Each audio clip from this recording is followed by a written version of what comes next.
करेगी अब्दुल मलिक का हिसाब। बरेली में दर्ज हुआ था हत्या का मामला। हल्द्वानी हिंसा के मास्टरमाइंड से जुड़ा सबसे बड़ा खुलासा। आप हट जाइए यहाँ से, चुप रहिए, केसी बुलाइए, हट जाइए, तुरंत हट जाइए ना। अगर आपका फ्री होल्ड नहीं है आप हट जाइए। अरे बात तो कर दिया मैंने।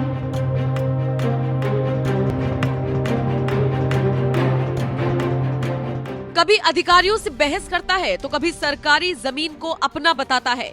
दबंगई ऐसी कि 50-50 रुपए के स्टैंप पर प्लॉट काट देता है।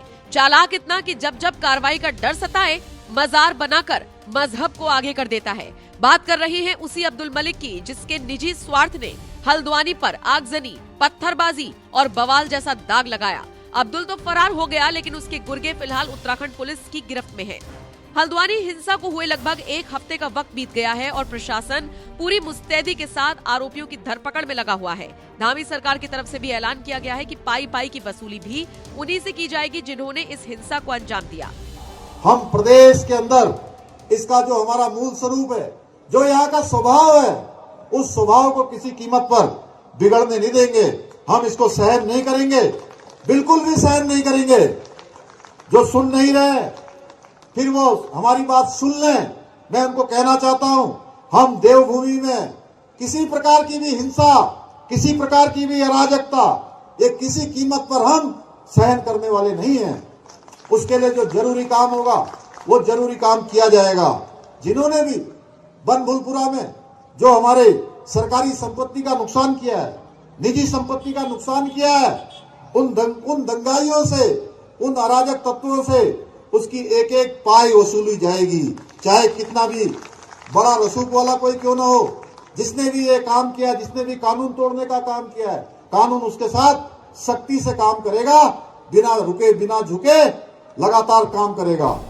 हम दंगाइयों को धामी के ये कड़क तेवर देखकर अपराधियों के हौसले भी पस्त हो चुके हैं। तभी तो अब कैमरे पर आकर हाथ जोड़कर माफी मांग रही हैं। गलती से मैंने पत्थर फेंक दिया, मैंने बेकार में मार दिया। खैर इसी बीच अब हिंसा के मास्टरमाइंड अब्दुल मलिक को लेकर एक बड़ी जानकारी हाथ लगी है। दरअसल ये अब्दुल सिर्फ उत्तराखंड में ही अपना रौब नहीं दिखाता था, बल्कि इसके गुर्गे यूपी में भी एक्टिव रहे हैं। खबर तो ये तक है कि 26 साल पहले अब्दुल मलिक पर बरेली के एक थाने में हत्या की रिपोर्ट तक दर्ज कराई गई थी। सोचिए, उसी बरेली में जहां पर हल्द्वानी हिंसा के तुरंत बाद सैकड़ों मुस्लिम इकट्ठा हो गए थे। खैर बरेली में 26 साल पहले गैंग वॉर हुआ था। इसमें अब्दुल सऊद सिद्दीकी नाम के एक शख्स की हत्या कर दी गई थी और इसी मामले में मलिक के खिलाफ भोजीपुरा थाने में हत्या की रिपोर्ट दर्ज कराई गई थी। बताया गया कि सुनियोजित साजिश के तहत पूरी घटना को अब्दुल मलिक ने अंजाम दिया था। वैसे अब्दुल का रसूख तो आप इस वीडियो से ही समझ सकते हैं, जिसमें वो नगरायुक्त से बहस करता दिख रहा है। काम में बाधा राजकीय कार्य में बाधा सुनकर चलिए, आइए साहब हमारे साथ चलिए, आइए राजकीय कार्य में बाधा बंद कर रहे हैं। अगर जमीन कागज नहीं खड़े नहीं होने देना है। जमीन का नहीं है कागज, ये कागज चाहिए, नहीं कागज है हमारे पर दादा। आप यहाँ से चाहिए, पहले तो कोई नहीं, मेरे दादा जब तक फ्री होल्ड नहीं दिखाएंगे एक कदम नहीं खड़े। दादा पर दादा के नाम पे से कागज अरे हमारे दादा पर दादा के नाम है। जिस नगरायुक्त से अब्दुल बहस कर रहा था, उन्होंने हल्द्वानी हिंसा के तुरंत बाद एनएमएफ न्यूज को एक्सक्लूसिव इंटरव्यू दिया था। सुनिए क्या कुछ खुलासे उन्होंने किए। घटना के विषय में मैं कहूँ तो पूर्व नियत योजना के अनुसार नजूल जमीन जो राज्य सरकार के स्वामित्व की होती है, उस पर जो इलीगल संरचनाएं थी जिसको पूर्व नोटिस दिया जा चुका था, उनको अवसर था अपना दावा करने का, अपने अधिकारों को पुष्ट करने का, उस प्रॉपर्टी के वैध होने का दावा पुष्ट करने का समय था, उसको उन्होंने नहीं किया, जवाब भी नहीं दिया और मुझे लगता है कि भीड़ का प्रयोग करते हुए उसको रोकने का प्रयास किया गया। लेकिन नगर निगम, पुलिस और प्रशासन की टीम ने संयुक्त कार्रवाई करते हुए 8 तारीख को जो संरचना थी उसको ध्वस्त किया गया। इसके बैकग्राउंड में अगर मैं बताऊं तो कार्रवाई शुरू होती है 28-29 तारीख से और 29 तारीख को बड़ी कार्रवाई करते हुए जो कथित मलिक का बैकिया नाम से जगह जानी जा रही है, उस पर जो खाली ज़मीनें थी उस पर तारबाड़ किया गया। वहाँ जो कब्जा था, चाहे बिल्डिंग मटेरियल के रूप में, तारबाड़ के रूप में, प्लाटिंग के रूप में कब्जा था, उसको रिमूव कर दिया गया था और वहाँ पर रातों रात ये वही जगह थी जहाँ पर रात के 12-1 बजे तक नगर निगम की टीम ने तारबाड़ करने का काम किया। उसके बाद की आगे कार्रवाई चलती है। अक्षन खां के नाम का एक बगीचा है, सरकारी ज़मीन है, नजूल ज़मीन है, उस पर कब्जा लिया जाता है। जैम फैक्ट्री एक नजूल की ज़मीन है, उस पर अवैध कब्जे थे, सेल हो रही थी, प्लाटिंग हुई, उसमें कुछ बिल्डिंग बना दी गई है, उस पर कब्जा लिया गया। उसके पहले के इतिहास में अगर हम जाते हैं तो पिछले 1-1.5 साल के इतिहास में हमने 5 एकड़ की ज़मीन लगभग है हमारे सनी बाजार का, उस पर कुछ लोगों ने अवैध कब्जा करके अवैध मार्केटिंग करते थे, उसको कब्जा लिया गया। भोलानाथ गार्डन पर कब्जा लिया गया। मछली बाजार को हमने खाली कराया, तो सड़क पर कब्जा करके दुकानें बना दी गई, उसको खाली कराया। कॉलटेक्स पर हमने कब्जा खाली कराया। अभी हाल के दिनों में हमने तहसील लाल कुआं के अंतर्गत गौशाला बनाने के लिए ज़मीन आवंटित हुई, उस पर भी कब्जा था कुछ लोगों का, उसको भी खाली कराया। 10 एकड़ ज़मीन है वो। ऐसे बहुत सारे इवेंट हैं जो नगर निगम द्वारा राज्य हित में जनहित में किए गए हैं। अगर हम 1.5-2 सालों का इतिहास अगर हम देखेंगे तो 250 से अधिक अतिक्रमण के विरुद्ध, अवैध निर्माणों के विरुद्ध कार्रवाइयाँ यहाँ पर नगर निगम और जिला विकास प्राधिकरणों द्वारा की गई हैं। तो यह एक लंबी प्रक्रिया का पार्ट है जो सतत रूप से चलती रहती है। उसके अंतर्गत जब ये पैटर्न यहाँ देखने को मिला कि एक तरफ हम निजी ज़मीनों पर प्लाटिंग को रोक रहे हैं और अनियमित विकास को रोकने का काम कर रहे हैं, यहाँ पर सरकारी ज़मीन पर प्लाटिंग करके अनियमित विकास किया जा रहा है। ज़मीन सरकार की, किसी का स्वामित्व तो नहीं है। रजिस्ट्री के पैटर्न को आप देखिए, 10-50 रुपए के 100 रुपए के स्टाम्प पर रजिस्ट्री करना, बिना कोई दाखिल खारिज नहीं, कोई मानचित्र स्वीकृत नहीं, रातों रात निर्माण कर दिए जाते हैं। अगले दिन एक नया प्लाट क्रिएट किया जाता है, फिर उसको बेचा जाता है। 25, 30, 40, 50 लाख रुपए तक के कैश ट्रांजैक्शन करके सरकार की ज़मीनों को बेच दिया जा रहा है।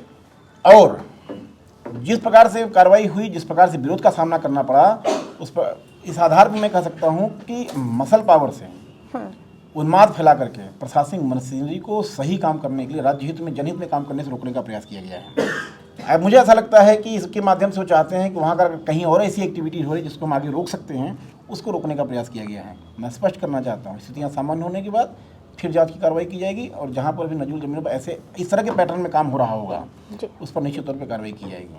और यह एक लंबी प्रक्रिया का पार्ट है और लगातार इस पर राज्य सरकार के आदेश निर्देश प्राप्त हो रहे हैं और हमारी जवाबदेहिता भी इसमें तय की जा रही है।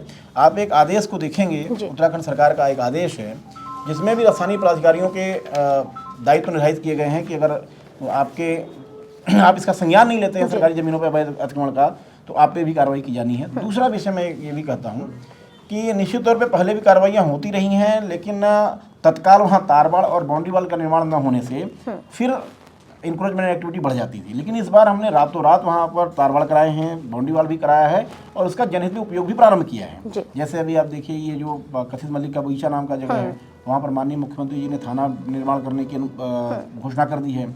एक स्थान पर हमने जो जैम फैक्ट्री, उसमें हमने नगर निगम के वाहनों की पार्किंग बना दी है और जो अच्छन खां का बगीचा नाम से है, उसमें हमने अस्थायी गौशाला बनाया है।